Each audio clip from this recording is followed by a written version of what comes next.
Welcome to We're Not Wizards. We are the best, but not wizards. Enjoy the show!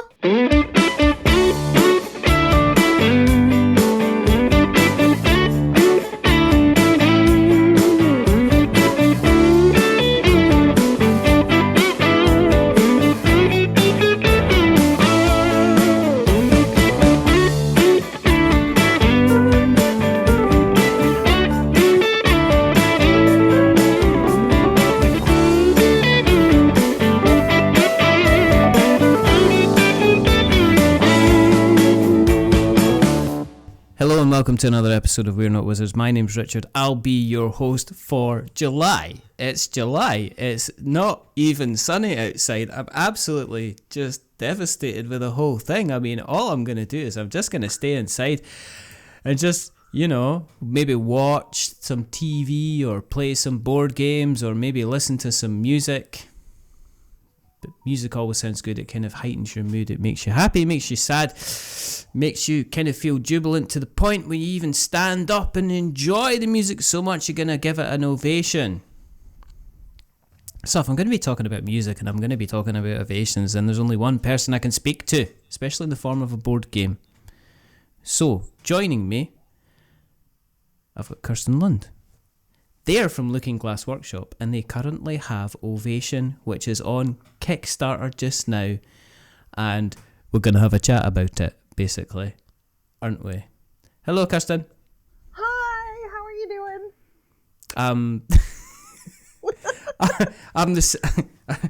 I'm kind of second star from right and straight until morning at the moment. Neverland.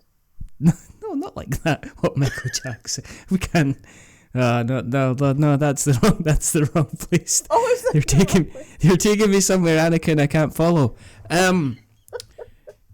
Welcome to the show. Thank you for kind of joining us. I'd like to point out the first shock that I had was when Kirsten started talking, because we had arranged this and it was like, I'm in New Zealand, so I had expected a kind of a New Zealand accent, and then no. I got some West Coast music maker popping up on my podcast feed. Isn't that right? So, my first question is, right, if you're kind of like got this kind of subterfuge about where you're from and stuff like that, how can we trust you to make a board game? I'm only joking. But are you well, first of all? Oh, yes, definitely. It's a cold, wintry day here. I know it's quite hot in the Northern Hemisphere, but we do everything very differently here. So it's cold and brisk and early in my morning because of our big time difference. We're about as far apart as we can get. But I'm doing good. I'm caffeinated and ready to be silly. I think we're at the point that if either of us stepped like one step to the left or the right, we would potentially decrease or increase the kind of the time difference between us, because it's all a kind of a different kind of thing. When we get somebody on the show that hasn't been on the show before, we like to find out a little bit of background about how they tick, how they talk.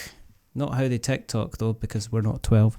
Good, because I don't TikTok. Who does TikTok? It's just about to ban it. Everybody's threading now, which I don't know what that means. As far as I was aware, there's that's eyebrows.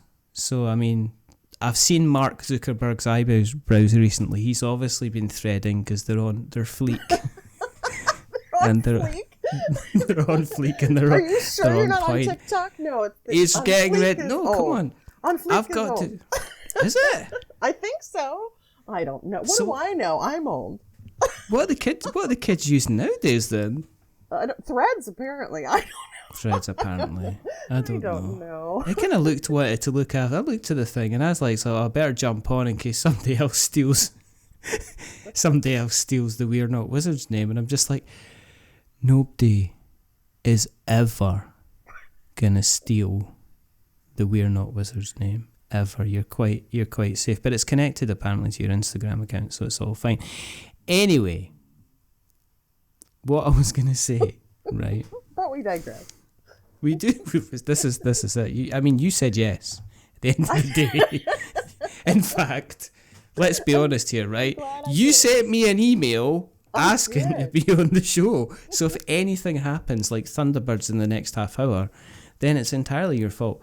No regrets. What we like to do is I'm kind of, it's quite late for me, and I should be sleeping. But anyway, no, I'm not that old. What we like to do in the show is we like to have a little look back at the past before we look at the orchestral ensemble of the present, and then look forward to the positive music reviews in the future. So, I want to know a little bit about yourself, to be frank. My philosophy and my view on this is, you find out about the person, and it can tell a lot more about the game than actually standing here and explaining the game for the next kind of how long. So, were you from a small family, large family? I mean, were you were you in California, born and raised in the playground where you spent most of your days? I technically was born in Oregon. Okay. So, but I lived most of my life. I don't remember Oregon. I was too tiny. Mm-hmm. So definitely California, raised at least. Mm-hmm. Myself, I'm an only child. So should we take a moment so we can go, what does that say? I don't think it says. I think nowadays it says you had really sensible parents that wanted to have money. Wanted It's to be like able to feed them all. Yeah. It's like, yeah, exactly. It's like nowadays somebody goes, "We're not having children," and I'm just like, "Yeah, well done." I mean, Right. I'm not gonna.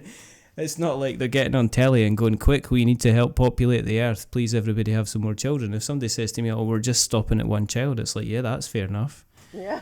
Because I've seen. I mean, my youngest he's approaching kind of going to high school age, and I remember the price of childcare. So it's like anybody that says I'm just having one child, I'm like, that's completely fine. Obviously you can spoil them to death if it's just kind of like a singular child. But okay, so here's the question, bringing in kind of child psychology. As an only child then,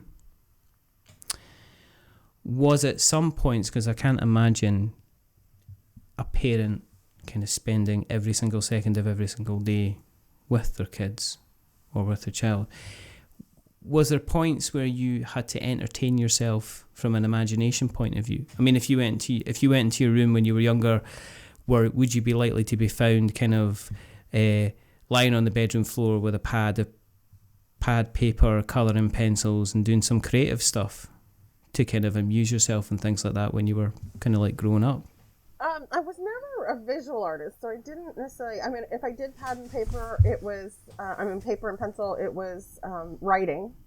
Mm-hmm. So I definitely would write. All right. Okay. I fancied myself a future playwright at some point, even though that didn't come to be.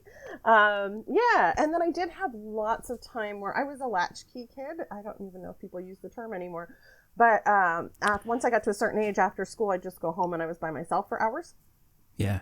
So, gosh, I'm wondering if I should even say this in case my dad listens.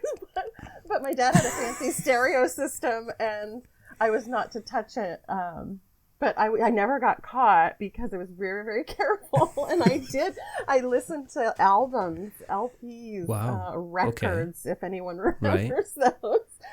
Dating myself. Well, but on the other side of it, I mean, my middle boy, he's got himself a set of turntables, and you now go. I mean, record shops kind of disappeared. I think for about 10 years, they weren't any kind of mainstream. But if I go back into kind of like there was an original record store over here called HMV, and then they used to sell vinyl all the time, and I remember going into there and picking up vinyl albums at the time, and then vinyl all just disappeared because you got kind of like the advent of, you got your CDs coming in and everybody loved the quality, and then it eventually went, as obviously we're in MP3 territory, But I think nowadays people, my son goes out and he picks up kind of vinyl all the time to play in his record player.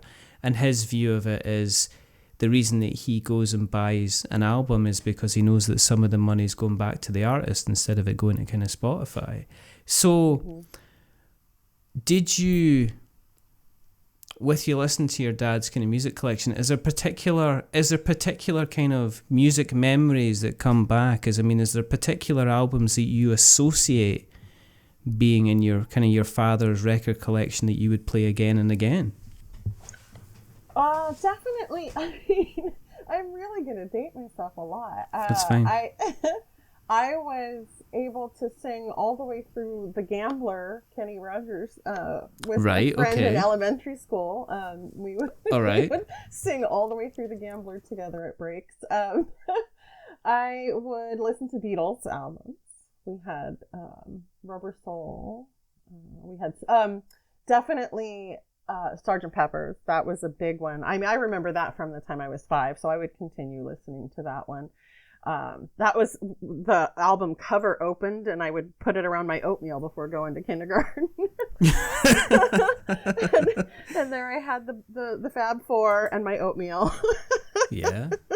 So, and it wasn't that old then when I was 5. So, and definitely had a lot of classical music in the collection. Now, I didn't sneak and listen to those because he would blast that all the time in my life. Really? So I had classical, and so he did later get into some more like Billy Joel and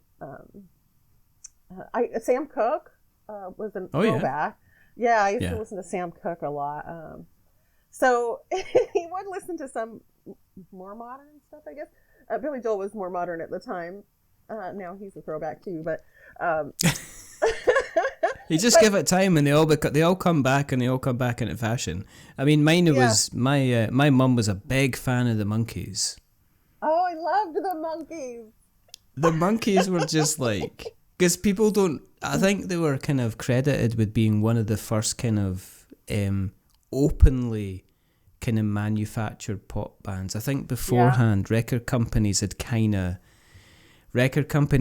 come together, and they'd created bands and they'd created groups and stuff like that, Motown and stuff like that. I think they knew there was a sound, and they just needed to get the singers together, but it was never kind of like we're officially made this band. I think the Monkees, they just came out and said, yeah, we've got a product, it's these 4 guys, we're going to package them together, and we're going to put them out there, and we're going to put on the TV show.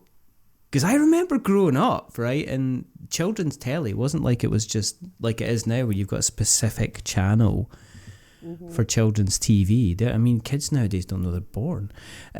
But at the time, it used to be like Sunday mornings. You'd wake up, you'd have your breakfast, and you'd put on there'd be an episode, 1 or 2 episodes of the Monkees to watch, and it was absolutely strange, because I grew up thinking the Monkees were some kind of comedy group, and then they just happened to sing on the side. It wasn't until I found my mum's kind of record collection, and she was a huge fan. Was it Peter Tork, I think? Peter Tork was your Monkee. Yeah, she was a huge. She thought he was like amazing and stuff like that. And it wasn't until later on when I was like discovered that they were like a band that was actually making music. It was kind of like a strange kind of time. So yeah, I was a Davy Jones girl. And then with my 2 youngest, he did a recording of a song, My Personal Penguin. It goes with a Sandra Boynton book. Oh gosh, that song is such a staple with my kids. We used to sing it to each other all the time. I want to be your personal penguin. I want to travel with you far and wide. It's really cute. But it was Davy Jones who recorded it, so it was doubly special to me. That was they used to just they had one joke about him, and it was the fact they had 2 jokes. The fact that one of them he was like English, and the second one was the fact that he was short.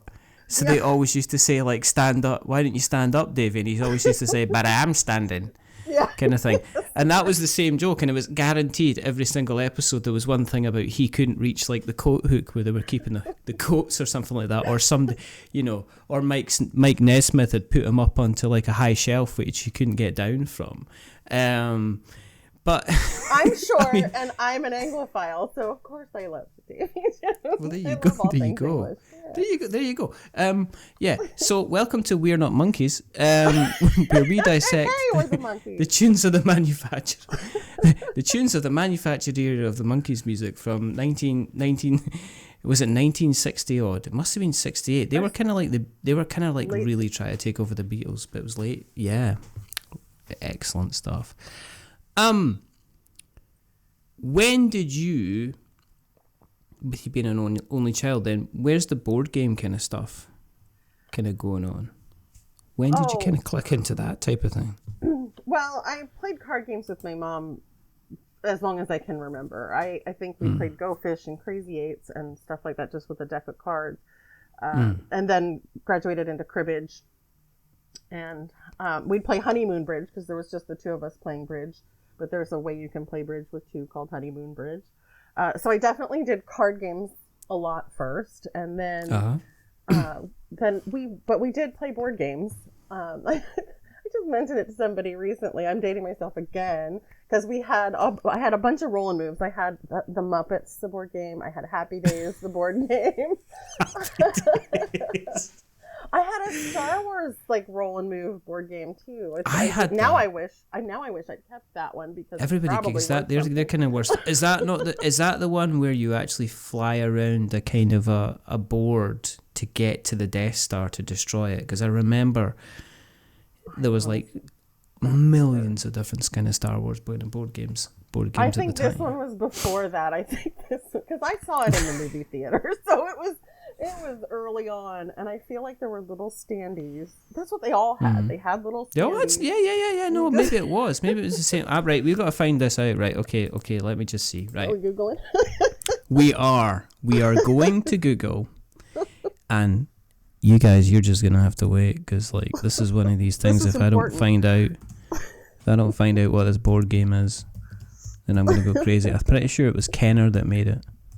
Oh, probably was. Oh, I found it. Escape from the Death Star. Maybe it was. Oh, Star Wars vintage games for sale. I don't think they actually had. There's Escape from the Death Star, which was 1977. Oh, that might and have I'm been pretty sure. No, it was a different. Oh no, maybe it was. Oh my goodness. I think I've actually. What it's worth now. I think I've actually found. I don't care. I like the fact that like I'm pretty sure I actually had this game, and you had to escape the trash compactor and go to the different levels, and you had a little R2D2 spinner, and yeah, it looks disappointing. I'll be honest with you, Kirsten. It looks you see an old game and you go, "This is amazing." It's like I always go back to this, which is like Escape from Atlantis, and the original plastic version of Escape from Atlantis is far superior than anything that's kind of like that is available just now, because it's like completely the stuff that's now is just is all kind of cardboard tiles and stuff like that. And my dog wrecked my current copy of Escape from Atlantis because somebody dropped a cardboard tile on the floor and he thought, I'm having that. And so he did. So he got it anyway. So you're playing kind of those kind of games with your mum. Yep. In terms of then on an education side of things, what did you end up doing? What were you kind of your strengths? You mentioned writing, so was English quite a kind of was something that you focused on when you were at school and high school and the likes? Yes, probably. I did enjoy theater. I think one of my most satisfying times when I got to be a teenager and was too cool, just I don't want to be singled out. We were reading Shakespeare out loud, and a friend poked me. I didn't want to volunteer, even though I love Shakespeare. And he poked me, and he was like, volunteer to read. And I said, why? Because I was a teenager. Why? And he said, And he said, because when you read it, I understand it. And so I went, oh. Wow. And I raised my hand immediately because I just loved theater and reading and stuff like that. So yeah, that was probably my strength. I did okay in maths up until trigonometry. I don't remember anything. Don't ask me. That was where my maths just sort of ended, and I did okay. Yeah. It just wasn't something. My son loves math, and I'm like, you must get that from your dad, because I didn't love math. So that's the struggle point for me as a designer. Sometimes is the balancing and mathing it out. But thank goodness for Excel, because it can math for me. I could just color columns in red and just forget about it. That's as far as my expertise goes with Excel, to be perfectly honest. It's like I see, like, you occasionally see, and I always laugh at this, job adverts that say, must have a proficiency of Excel, and you're just like, what do you mean? I'm excited when they're talking about, look, you give me a table, if you want that data sorted in alphabetical order, I'm your man. If you're talking about like macros, you know, and kind of like anything else, formulas, you know, I can maybe do like a count formula. I can change barcodes into 16-digit numbers and not have them do that horrible 5 digits then plus E or whatever. I can do that, but don't ask me to be doing, you know, virtual lookups, VLOOKUPs and stuff. Shut up, get out. Get out, go away. I'm not interested in that kind of stuff. So where did you go? What did you end up doing kind of academically? Did you leave high school and go into employment, or then did you go to college and get another bit of paper? I did a bit of a mix. I got out of high school early because I was, like I said, I was just too cool for school. Just was not happy in school. So I got out a bit early. I started junior college, but also working. And I was doing theater. And then I had my oldest kiddo. So that kind of changed the trajectory completely. My oldest daughter, Ariel, she's amazing, and she's living in Virginia and doing great, but it was like, college kind of stopped at that point, and became about taking care of this kiddo. Wow. Yeah. So were you kind of by yourself at that point? Were you then responsible for Ariel by yourself? Your parents kind of backing you up and stuff like that? Because that's a baptism of fire. I mean, people going like, and I got my first job. It's like, I'm literally having to make sure that life in the basket over there doesn't die. So you can go back to your asking people if they want salt on their fries, but you know, I've got kind of other things to do. That must have been a challenging time then. Oh, absolutely. And Ariel's dad joined the Air Force. And we were young, very young, and got married very young. And he joined the Air Force and came back from basic training. And by then we were kind of already becoming different people. And he ended up getting stationed in England. Wow. And we had split up, and I felt that was a really great opportunity for Ariel. So I didn't want to interfere with her opportunity to live somewhere like that. And so I let her go with her dad for a time to do that. So yeah, that was tough. That was really tough to do, but it was such a good experience for her. So I did have that struggle for a while, and then I had a different kind of struggle while she was gone. So we would do my favorite time, of course, was when she'd come home in the summer, and what we would do was we would celebrate all the holidays that we'd missed together. So we'd have an Easter, and we'd have a dress up like a Halloween kind of thing. One of my favorites was our Winnie the Pooh party, where that was our Halloween. We dressed up, and we had honey themed everything, and I was Winnie the Pooh, and she was Piglet. It was just stupid fun. Did you go about the streets dressed up as Winnie the Pooh? Because that would have been amazing if it'd been like July and you were just going about like knocking on people's doors, going, just asking them, you know, I'm looking for a little bit of candy here.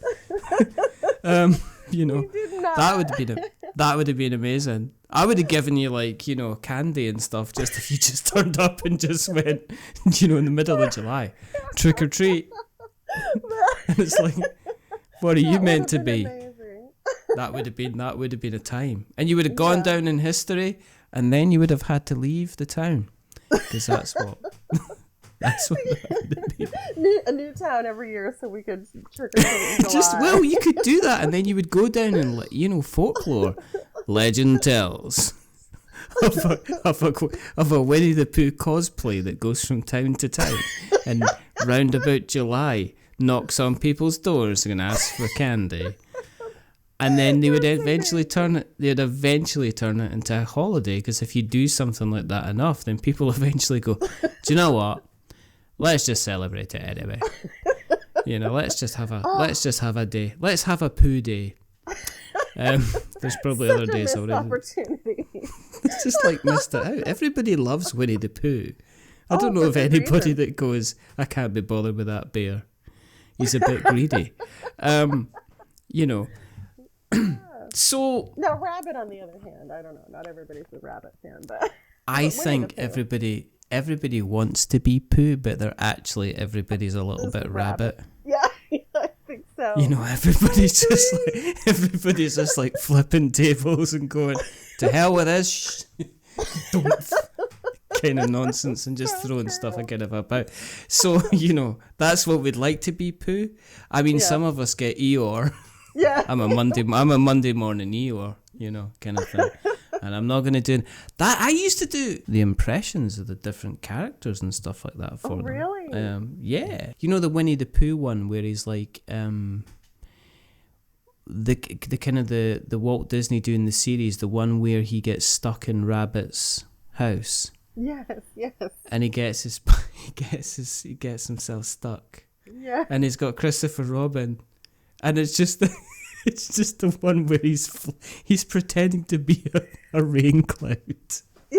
And it's just, I don't know where we're going with this. But guys, come on, it's nostalgia. Come on, you know. It's just like he's standing there and going, and what are you supposed to be? I'm a little black rain cloud. And he does the song. So and doesn't Christopher Robin have to walk around and go, tut, tut, looks like rain? Because I do that all the time. Exactly. I know. Never mind.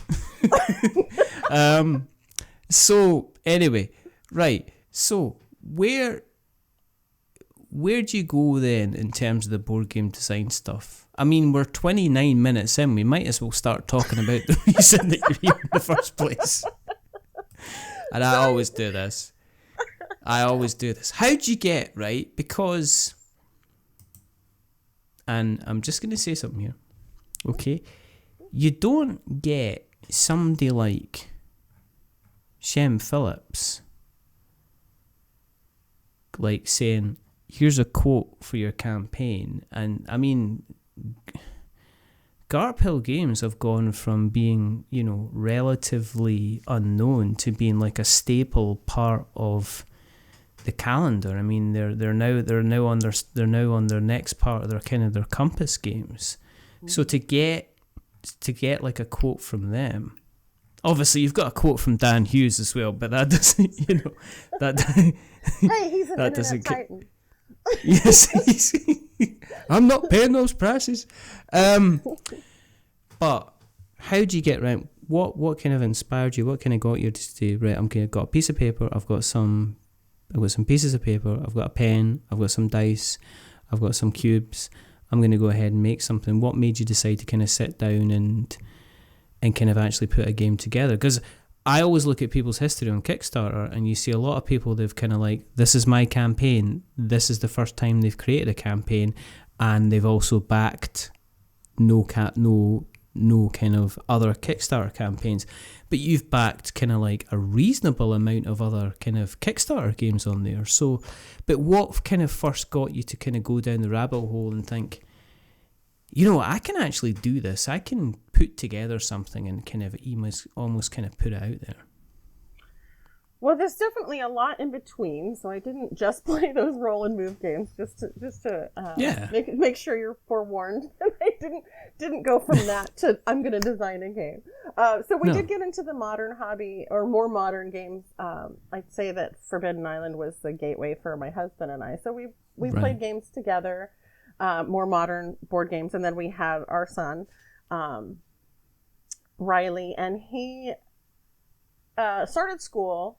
Traditional school, but there were some issues and concerns, so I started homeschooling him for a while, and that was a wonderful excuse to play games. So anytime we had a lesson, I would look for games to play. Like we got 878 Vikings when we studied Vikings, because why not? You know, it's a great historical game, and it was a fun way to reinforce some of our lessons and look at the map, and you know. Just have some fun and get him encouraged to delve into the history. Heard some excuses in my time, but I'm buying board games to educate my kids is the most genius idea I have ever heard. And, it's great. And this week we're buying Rise and Sun. But didn't you hear? It's not historically accurate. I know, but you know. I like the game.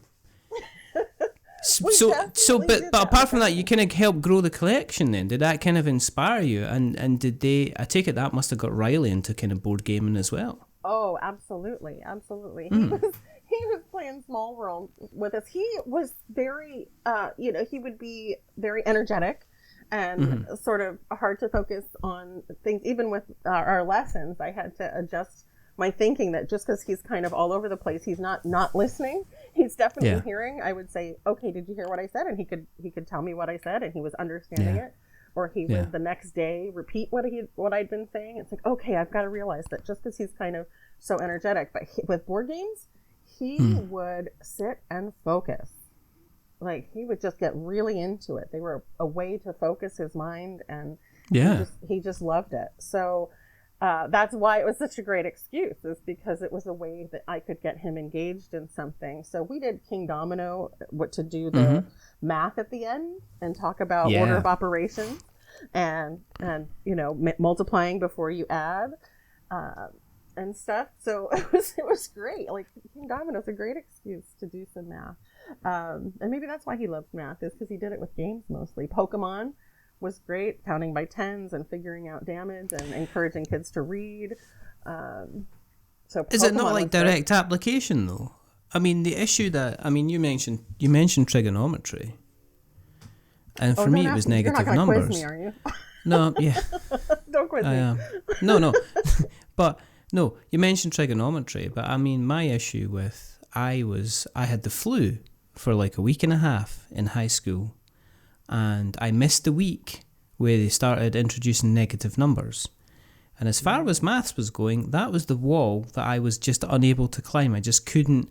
I missed the introduction, and I just walked back in, and everybody's doing negative numbers, and I had no kind of idea. But when you're talking about kind of like trigonometry, it's the application of the idea. Now, I could like, giving King Domino as a perfect example, right? I could do multiplication tables with kids and still have them kind of not get it. But if I represent it in the King Domino board and say, right, okay, here's the mines, okay, you've got 4 spaces of the mines, you've got 4 spaces of the mines, you've got like a total of 7 stars for the mines. They're just like going, oh, it's 28 or whatever. They're just rattling it off kind of straight away because they can see the kind of the direct application of that. And I'm just wondering, when it comes to certain things like maths, because maths is a very, very practical thing. And the only example I know about in English in terms of, and you mentioned this already, Shakespeare, is I think the reason that people think Shakespeare's boring is because they get the kids to read it instead of acting it out. Yes. Yes. Which is why a lot of kids find Shakespeare absolutely dreadful. But it wasn't meant to be read. It was meant to be on stage. So it's much better. You remember Leonardo DiCaprio doing his Romeo and Juliet? Yeah. And how popular was that film? And it's like, oh, it's Shakespeare kind of, but it wasn't because it was Shakespeare, because if you're still reading the same thing. It's just that the fact that you're seeing Mercutio kind of getting stabbed or whatever, and he's shouting at them, a plague on both your houses, and all of a sudden you realise that he's literally screaming at them like, I hope you all kind of suffer a terrible fate, because I have been caught in the middle of this family, these families warring, and I am suffering because of it. And all of a sudden it makes sense. But if you get some 14-year-old kind of reading it going, a plague on both your houses, then folk are just like, this is dull and rubbish. But I'm talking like mass practical applications. I can see that being a brilliant thing, bringing King Domino in and saying, right, this is how we do multiplications, because kids get it and they kind of understand it.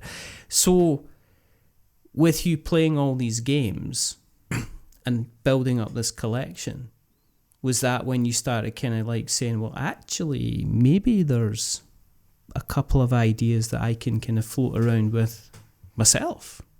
Not quite. It was very specific. It was, all right. We were going to go to the Denver Symphony. They had open, because that's when we lived in Colorado, and they had open rehearsal for educational purposes, and they would allow homeschoolers to come in and listen. And so I looked for a game to reinforce learning about classical music. Yeah. And I found nothing at the time. Wow. I couldn't find anything. And I said, well, there should be a game for this. There should be a game for every subject we go over. Just go back to this. Justifying my board game collection. Exactly. Not that our collection is huge, but yeah, it was justifying at least playing, if not buying more games. But I worked in FLGS, so I had opportunity to play a lot of games from our library and stuff too. I didn't have to buy everything. Yeah. But there was nothing that we could even get in stock for me to buy. So I said there should be. And then I started thinking about the patronage system, how musicians in this era were beholden to the nobility, and there was sort of that tension. And I thought, oh, this could be an interesting element to sort of build up a game around. And I really loved Splendor and Century Spice Road, and so the cards in the market. And so that's where I started. I went, well, let's just take a crack. Let's see what happens if I can make something. And here we are. I just got sucked into it. I love it. The creativity of it. I love applying all of those things I've learned and enjoyed in all of these games for all of these decades. But I mean, you're saying that, but you're kind of like, you've put together something that kind of includes engine building, it's got interaction, there's resource management, there's card drafting. I mean, this isn't, you're saying, oh, well, I didn't have an awful lot of ideas. This is my first idea and this is what we're doing. And I mean, these are all mechanics that, certain other designers, that they would have engine building as their main thing. They wouldn't have, they go engine building, right? This is the game is based around engine building. They then wouldn't, a lot of, and it's kind of strange because I'm going to bring back Shem into it, but for some of the games that they've made, it's the player interaction isn't, the player interaction kind of isn't always as big as it could be. So you're talking about kind of bringing that in, so you can have an engine building game where the player interaction kind of isn't kind of there. But is that because when you were designing it, you're designing it so your son's going to play it, and there's no point in you sitting down there playing a game with them if you're just going to be working on your own little tableau and there's not any kind of way of you kind of communicating back and forward how things would work and stuff like that? Well, that's an interesting question, because I don't think I consciously thought about that, but I definitely was designing with playing with him in mind. And then largely at the start, obviously, since it was the subject that inspired me to design, I really I'm always, and I, as a gamer, I really enjoy integrating the theme. And so for me, music is, while composing might be a singular art form and just that composer with their work, almost like a visual artist, it's them with their work. Like theater, it's also with the audience, right? So the theme and the feeling of music and the going and listening to music, and that's what we were going to do, was such an important part of the theme to me. So that drove it as well, was making sure that people were engaging together, like you would going to listen to the music. So yeah, it was for me consciously, it was more thematically driven, but you're absolutely hitting on something interesting that I kept thinking of what he enjoyed and what we could do together. And strangely enough, as I've play tested it and stuff, boys and young men love the combos and the chaining your actions and building up the engine like that, which has been interesting. I thought, are teen boys my market? How did I do that? Because he's a teenager now. So it's like, did I do that by accident or was it subconscious, right? That he was definitely the driving force behind the design. So I think the combo things come back to like anybody that's played Magic the Gathering and stuff like that. Any kind of card games as well. You're used to kind of going, you know, I play this card, this card, this card. Aha, then I play this card, and this allows me to play 52 cards, and then I minus 51 cards, and then I play this card, and this destroys your house, and I'm going to set your house on fire. Ha ha ha. And then kind of walk off into the sunset alone. I did play Magic. We didn't cover it in my history because there's just so many years to cover. But I did play Magic the Gathering when it first came out, and then stopped because I couldn't afford to, at that time where you had to get the Power 9 or whatever you had to, it just became an very expensive hobby for me very quickly, and so I stopped for a long time. But then I played again when I got to the friendly local game store in Colorado and worked there I was also working there, in addition to homeschooling my son. I was working at a friendly local game store, so I was able, like I said, able to get things from the library and play Magic, and I ran the Dice Masters group, which I still adore. Dice Masters. Dice Masters was so good, but then I was playing it, but then I couldn't find other really people that were really that kind of interested in playing it. Yeah. So it kind of then I ended up giving it away to somebody because I thought I can't charge you for this. I can't ask you for money for this because there was just a lot of stuff that was there, and I ended up kind of like went, okay, I'm going to send this to you because I'm never going to get it to the table.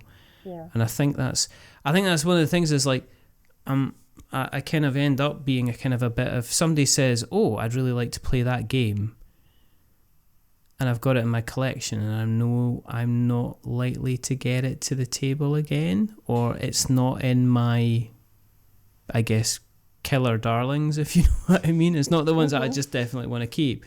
Yeah. I'd rather it go to somebody else and they can have it in their collection, and I know that they're definitely going to kind of play it, especially because I've a review games as well. I don't know, it's kind of like I'm quite happy if somebody says, oh, I've played this game, I'd love to get a copy of it, and they've not got it, then I'd love to kind of send it to them. Going back to Ovation. Yeah. Eventually. I'm doing a terrible job of selling it, aren't I? No, I'm like literally, I'm like kind of Bugs Bunny continually putting things on the railway tracks, and you're just like going, will you stop? No. But what... Do you remember the point where it wasn't you but somebody else kind of said, this has got real legs, this is going somewhere, this is really kind of good and solid, and I enjoy playing it. Do you remember when that kind of happened? Yeah, there was right before we left the States. I went to the 2019 PAX Unplugged and pitched it in its state then to a couple of people, and they were positive and encouraging, which was great. But there was something that Eric Alvarado from Talon Strike Studios said, which was, you're missing something with inspiration. I think it was just a single resource at the time, and I had money as well. And that when he said, the inspiration and music has different sorts of feelings and different sorts of inspiration. There's different kinds of things that you can be inspired by, and the music can sound different because of it. And that blew something wide open with the game and changed it greatly, but in a really wonderful thematic way that I was really happy with, because I knew something was missing. So we moved to New Zealand, and then the whole world shut down. It was February of 2020. It's kind of good timing, though, really. I mean, to be honest, because I know that New Zealand decided to kind of take things quite seriously. Yes. Yes, and I'm glad we did, but I'm even more glad that I made it in before that all happened, because it was my kids were in school for 6 days, and then the whole world shut down. Yeah, it was really quick. So it was going online and playtesting online. The good thing for me, having come to New Zealand so far from the communities I did know, was that drove everybody online. And so there were a lot of people, some I knew and some were new to me, and we were all in these online spaces playtesting. So my old brain had to learn new technology and get it into platforms that could be played digitally, and get online with my friend Heather from Colorado started Protospiel online, and said, hey, you're in a different time zone now, and I want to go 24 hours a day for the 3 days of the convention. Would you be willing to moderate for some of those late night North America hours? And I said, absolutely. Of course I would. Am I qualified to moderate? Because I was so green at the time. I still feel like I am, but I was so brand new. And she said, absolutely, of course, you're friendly and you're welcoming, and that's what we want. And the tech will come, and don't worry about it. And so yeah, I started playing in Protospiel online, and that was the first place where other designers said, I love this. They knew it wasn't done, and could provide constructive feedback, but there was definitely the positive response and reinforcement, and hey, this has legs. And so that was fantastic. That was what I remember was Protospiel online was the first time getting the please make this a thing so I can have it. With you then kind of developing kind of like the online relationships, when things started to open up again, was it almost like you were kind of then meeting people for the first time, but in real life? I mean, I'm guessing that there must be at least one kind of game group kind of near you where you are now. So were you able to kind of organise that, and people that you'd only met kind of online, you're now kind of meeting in the flesh instead, which would have been quite strange. Well, yeah, it was kind of interesting because there is one small New Zealand online playtest group, and for a long time it was just me and my buddy Kai. Kai is great. He's got a game that he's gotten signed, and it's really a kind and talented human. And we'd only met online, and so our world opened up before everybody else's because New Zealand took it so seriously. So we were able to have the Game Artisans of New Zealand. Is a group here that has an in-person retreat, ideally once a year, but of course the pandemic has made that a little bit erratic. But that's got scheduled, and Kai lives on the South Island. I'm on the North Island, and the event was on the North Island.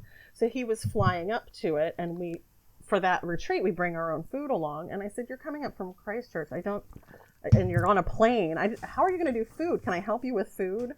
I can get us food and cook some stuff. If I cook stuff, it's too much for me anyway. And he's like, that'd be great. So I met Kai picking him up from the airport. Wow. And on our way to a retreat and feeding him. It's like, please tell me if you have any allergies. Exactly. It was like that. You're the best. You picked me up from the airport, you feed me, and you're taking me to a board game convention. I mean, it's kind of like, what more could you want? He's You know my what I mean? buddy. You're just like, you know, I'm in my happy place now. I've just had some chow, and now we're going to go muck about with some kind of like cardboard. Well, it's wild because the next time we just did another one, and there were some terrible storms, and they closed off where we normally have the retreat, and we were about to go to the retreat, and everything had to change and get to a new location, and not everybody could go, so it was kind of the retreat but not the retreat, and there were less spaces, and so I missed out on a space for the reschedule of the retreat or the move of the retreat, and Kai was my champion with that. He was like, "You're not missing out." I was like, "Is my lasagna that good?" Must be some good lasagna. He's my buddy though, and he went to these extra lengths, and so did Andy, who coordinated that alternate plan, and so did my friend Rich, who runs the group. Like, they all kind of put their heads together and got a place in a bed in the local backpackers, so that I could stay there, a hostel kind of thing, so I could stay there and drive into the retreat and still be there with everybody. But that was my buddy Kai who led the charge, going, "You're not missing out. I don't want you to miss out." So yeah, it was great to actually meet people, and that's where I first met Shem and Bobby Hill, who at the time Bobby was on the hotness list with Hadrian's Wall, and you wouldn't know that they were who they are from walking into the room and sitting and chatting with them. They were just, fellow designers, and encouraging and supportive and just amazing. I super bonded with Bobby because we're in a similar age bracket, and we both have boys the same age. He gets my references more than anybody else. He's like, he's a brachiosaur and I'm a T-Rex, and so we were just able to, like my kids. we were just able to bond. Right, exactly. Yeah, that's what my kids say. One day your blood's going to be found in a mosquito and they're going to reproduce you. And I says, yeah, and then I'll take the island. Yeah, and then you'll be running and screaming. That's right, young man.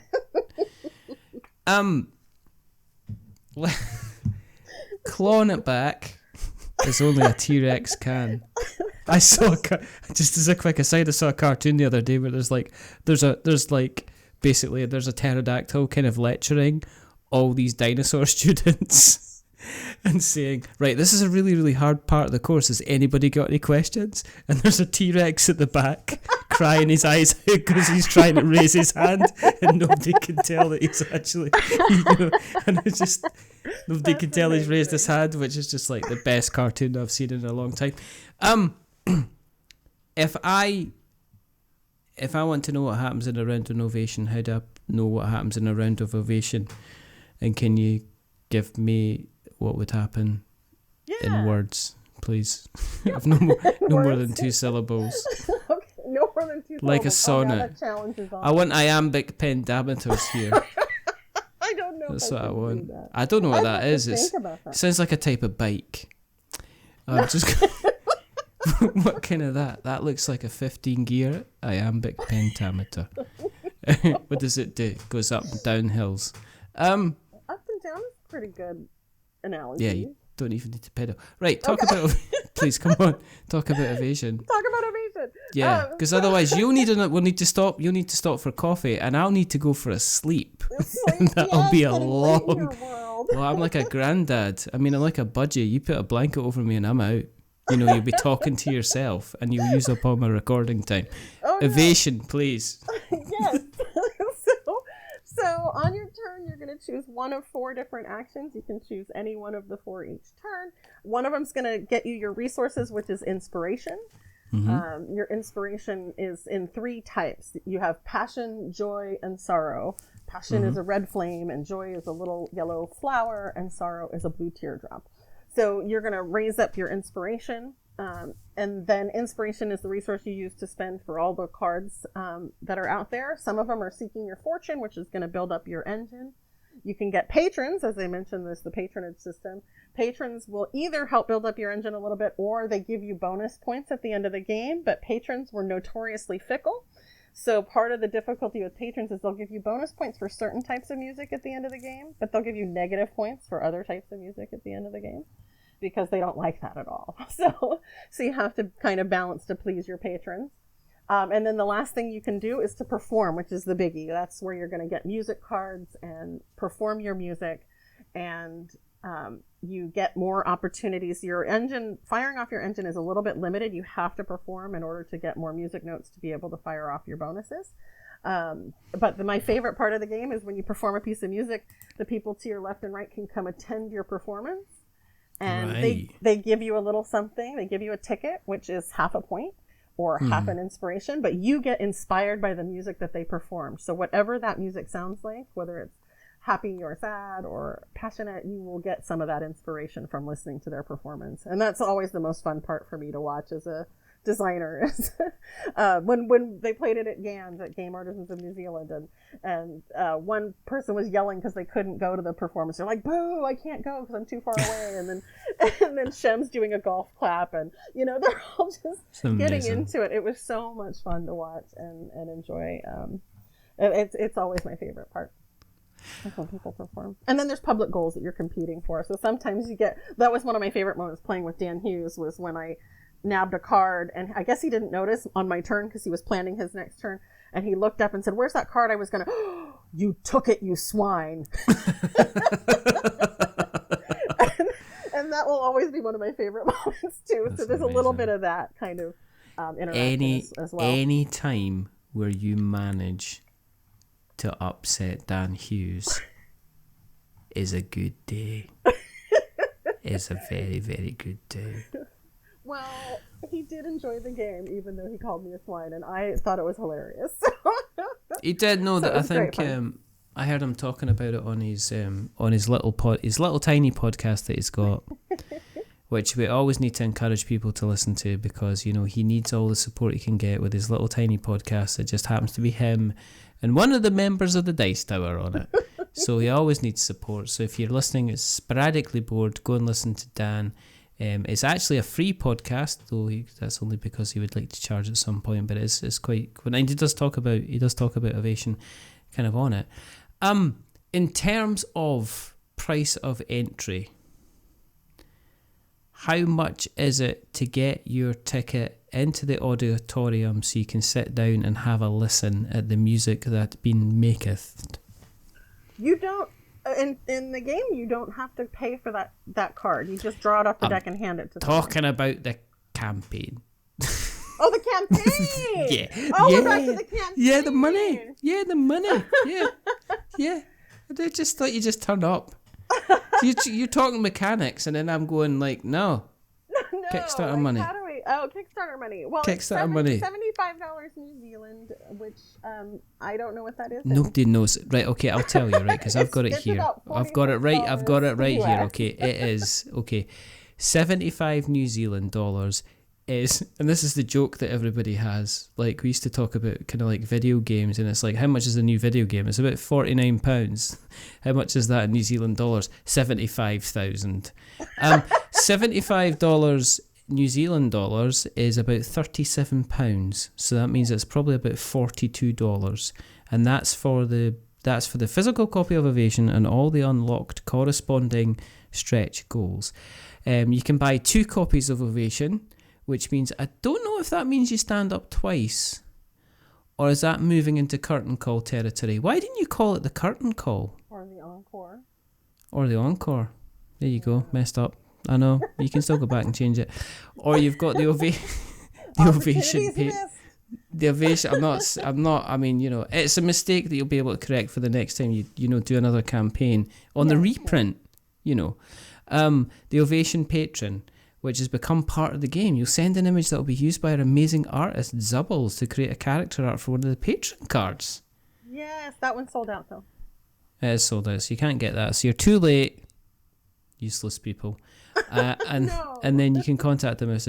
But you can do your kind of print and play, and you can also just follow along, which doesn't make any sense because it says it's $2 New Zealand dollars, which is worth about £1, but it's not. $2 New Zealand dollars is worth about an apple, an orange, and half an egg, as we know. Well, you know, it is an art form, so starving artists, I'll take the apple They'll take and food. half an egg. They'll take food. Are you... When it went through and when it started funding, Yeah. were you kind of like, oh my goodness, were you like Sally Fielding at the Oscars? I was a little. I've actually thought of her. It's so funny that you would reference that. And for everybody else is there. This is like we're like two people in a nursing home, and reminiscing about. And you know, Burt Reynolds has come on with Smokey and the Bandit. You know, and we're sitting there, and you know, Sally Field's there in her hot pants, after she's escaped from the wedding, and we're going, do you remember our Oscar speech? And the Oscar speech was Sally Field won an Oscar, and I can't remember what film it was for, but she went, "You like." It was not for Smokey and the Bandit. It was not for Smokey and the Bandit, because let's face it, the only thing that was kind of like the only thing that deserved an award on that was like Burt Reynolds' mustache, and certainly not his hairline, because that had gone. That's why he wore a cowboy hat, because if he'd been driving along in that fast car, that hair would have left the building.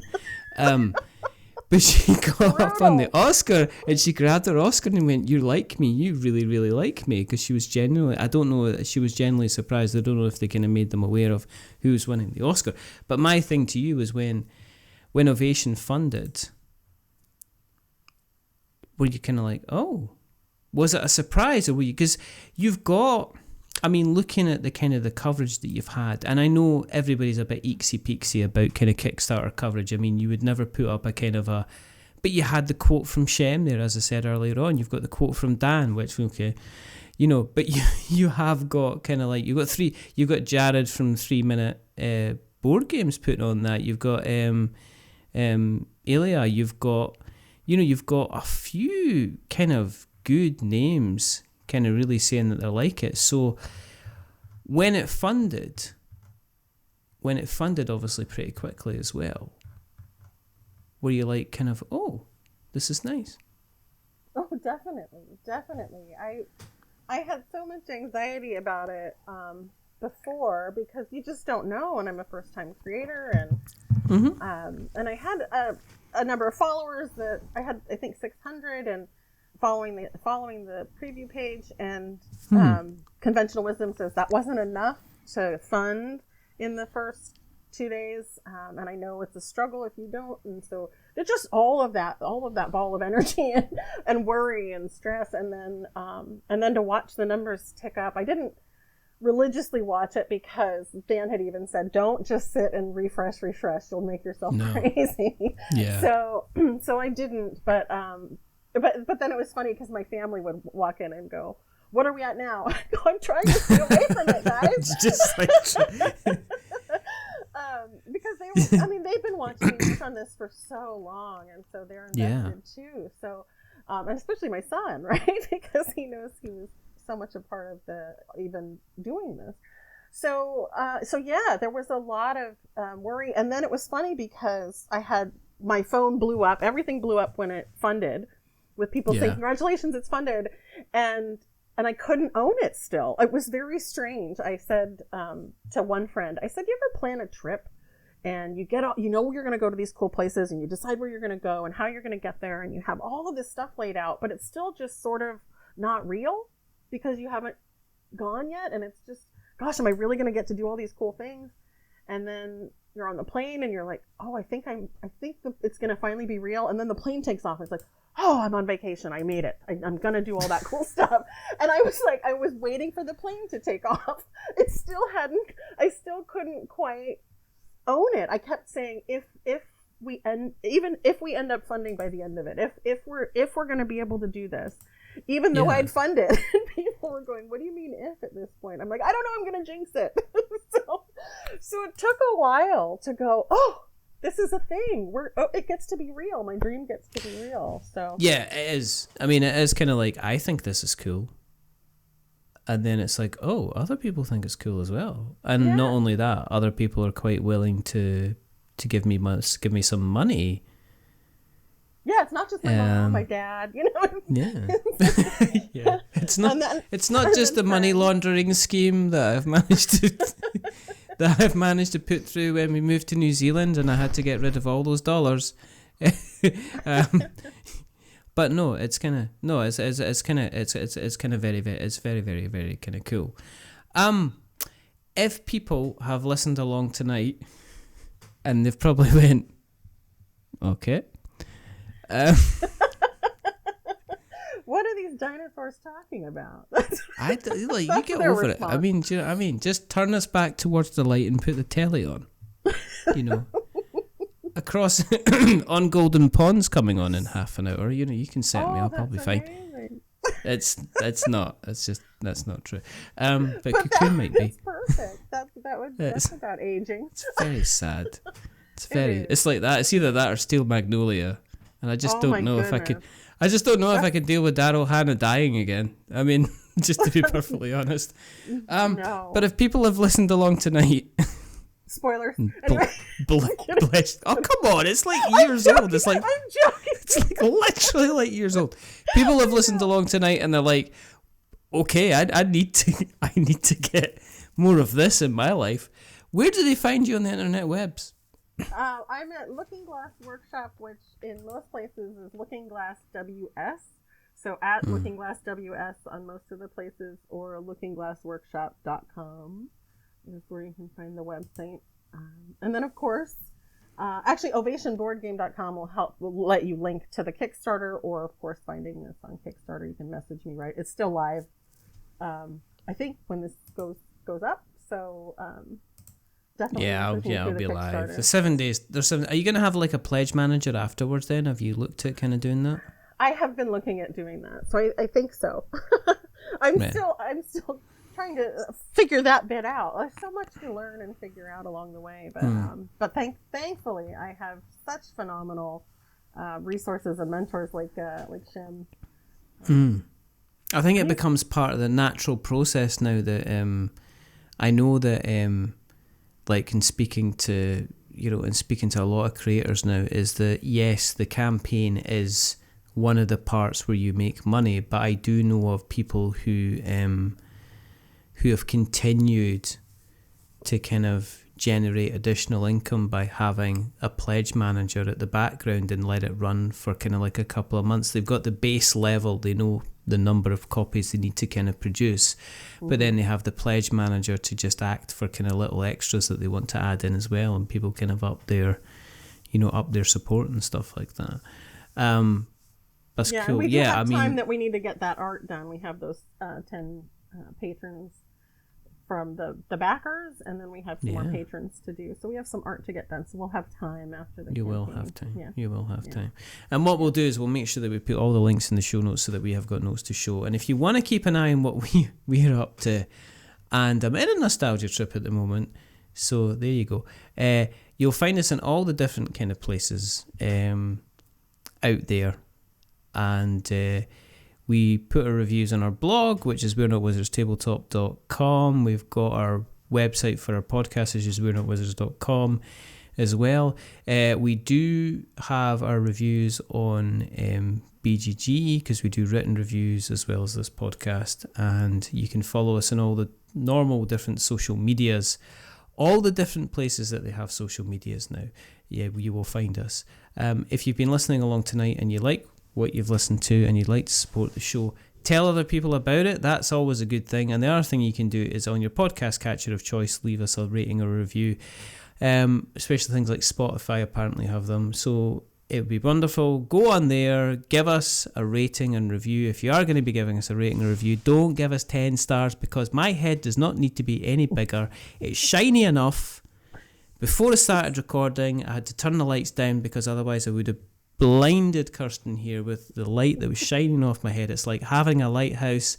They're going to put me near the beach to stop the ships crashing into the rocks.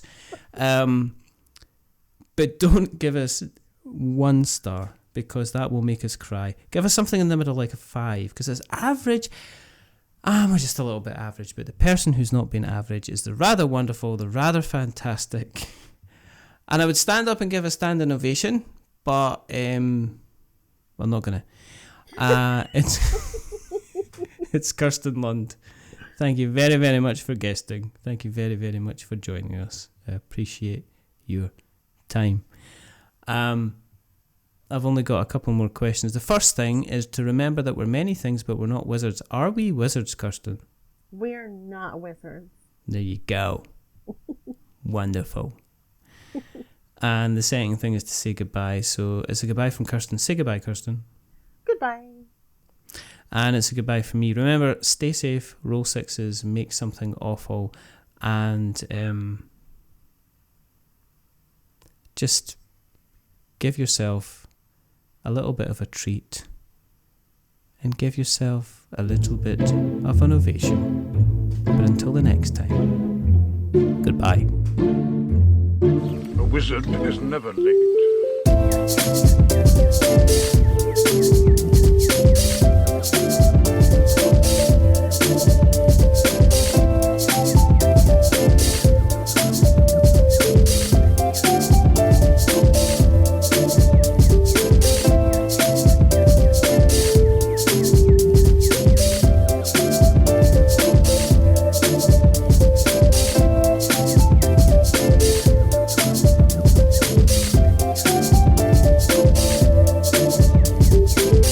Nor is he early.